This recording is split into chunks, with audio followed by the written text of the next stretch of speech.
자, 우리가 어떤, 이제 중복순열에 대해서 배울 건데요. 아까 저랑 중복순열 사용하는 경우에서 어떤 함수를 구하는 것도 중복순열을 이용한다고 제가 말씀드렸잖아요. 왜 그런지 한번 볼게요.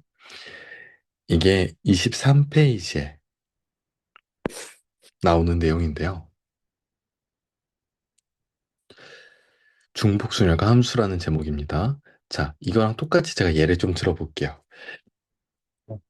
지금 1과 이에요. Y라는 애가 공역이 ABC래요. 지금 제가 ABC의 X1과 2를 대응시키고 싶어요.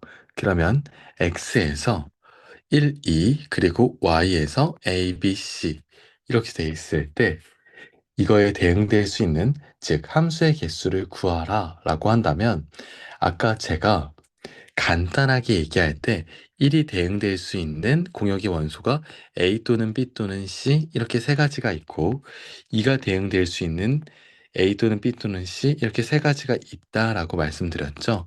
그리고 함수라는 거는 모든 정의역의 원소들이 하나도 빠짐없이 공역들을 선택해야 된다고 말씀드렸어요. 그래서 얘는 세 가지 존재하기 때문에 9 이렇게 구할 수 있는데 339에서 근데 이렇게 생각할 수도 있어요. 내가 정의역 원소 1과 2가 있다라고 하고 내가 이걸 자리라고 생각하고 1번, 2번 순서라고 생각하고 1번에 올 수 있는 공역 A, B, C 중에 세 개 중에 하나, 세 가지. 그리고 2번에 올 수 있는 공역 A, B, C 세 가지 중 하나. 이렇게 해서 9가지가 존재한다. 이렇게 자리처럼 생각할 수 있기 때문에 우리가 그냥 이제 함수의 대응에 대한 개수를 구하라고 한다면 모든 공역의 원수의 개수만큼 하나의 정의역단 존재하는 거예요. 그래서 그걸 다 곱해주면 돼. 무슨 말인지 얘가? 그래서 얘가 3의 제곱이긴 한데 여기서 의미하는 3이라는 애는 사실 공역의 원소의 개수고요. 그리고 잠시만 내가 얘를 여기 이렇게 쓸게. 3이라는 애가 뭐야 뭐야 왜 이래? 너 뭐야 나가. 어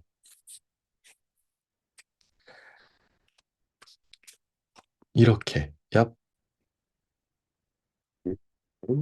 이어고 있겠습니다.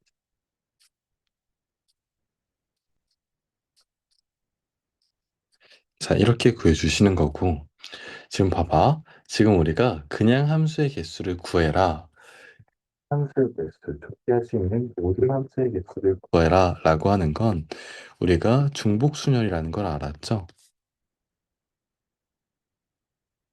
어? 공역의 원소에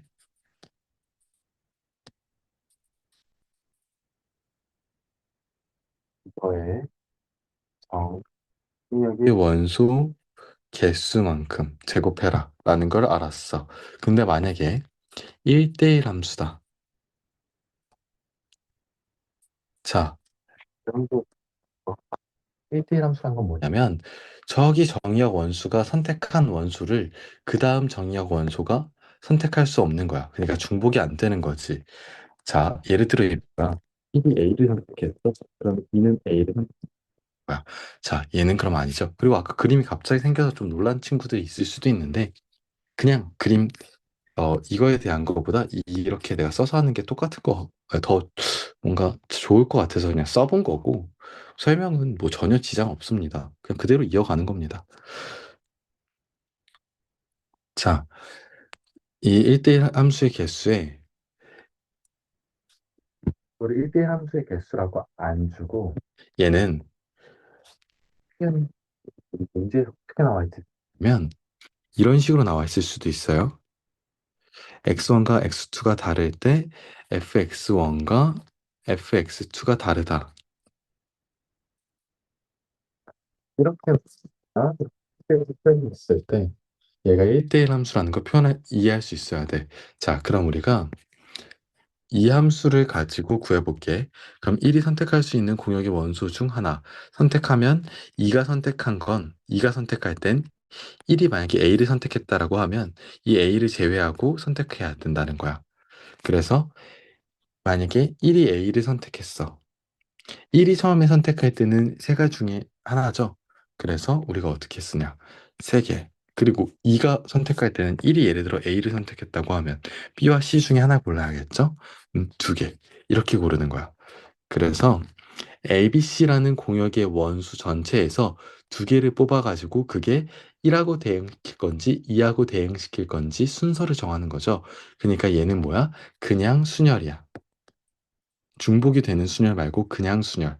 그럼 얘는 그냥 사실 3P2라는 거고요.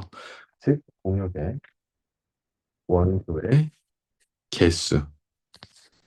K, 정의역, 원수, 개수. 수. 기호를 나타내면 이렇게 나타낼 수 있다라는 거예요. 너무 큰가? 공원계. 근데 우리 이렇게 쓸 수도 있다. 자, x1, x2가 x1보다 크면 fx1이 이렇게 될 수 있다. 혹은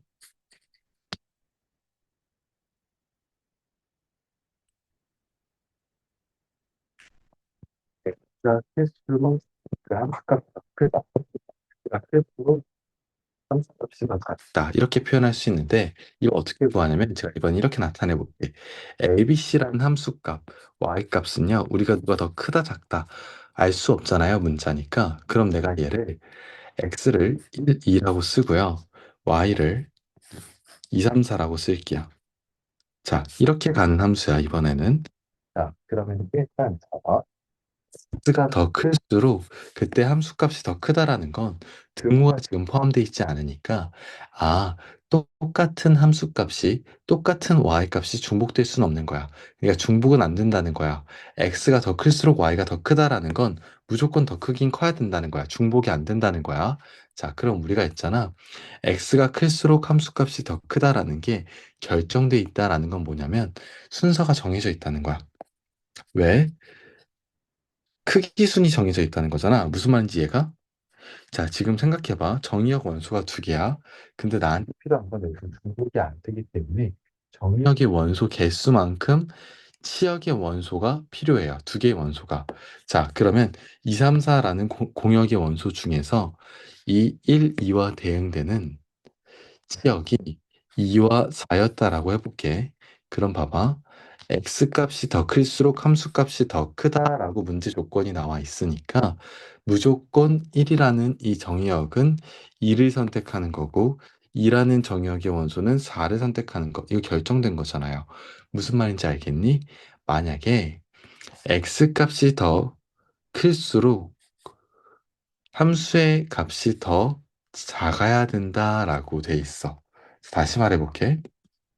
만약에 x값이 더 클수록 함수값이 더 작아야 된다라는 함수의 조건이면 자동으로 1은 무조건 4가 되고 2는 무조건 2가 되는 거잖아. 제일 작은. 무슨 말인지 이해가? 그러니까 나는 어떻게 하면 되는 거냐?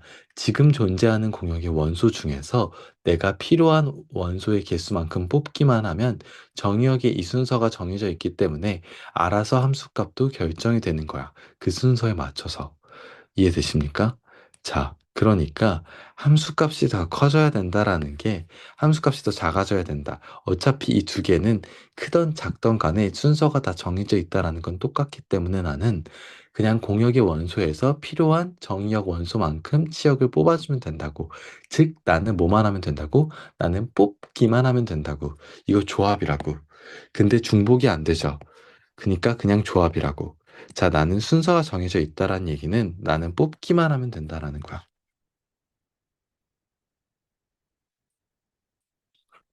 자, 얘는 중복이 안 된다는 거지. 그럼 봐봐. 여기서 2, 3, 4, 이 세 가지 공역의 원소 중에서 정의 원소국의 두 개니까 두 개 되는 것만큼 필요해요. 그러면 3C2 이렇게 되는 거예요. 그럼 이거 내가 어떻게 구하는 거야? 공역의 원소의 C 정의역, 원수, 개수만큼. 공만큼 뽑으시면 된다는 거지. 이해 가셨죠? 그래서 이렇게 구해주면 된다. 물론 우리가 뒤에 가서 중복조합을 배우면 또 그때 제가 중복조합과 관련된 함수의 개수는 어떠한 함수의 개수를 구해야 되는 건지 정리를 해드릴 겁니다. 자, 이거, 내용, 시험관이 아니에요. 그러니까 지금 이 화면 멈춘 다음에 한번 필기를 꼭 해주시길 바랄게요. 자, 필기 생각하고, 저는 넘어가겠습니다. 그리고 이해 안 가시면 되돌려서 보세요. 고생하셨습니다.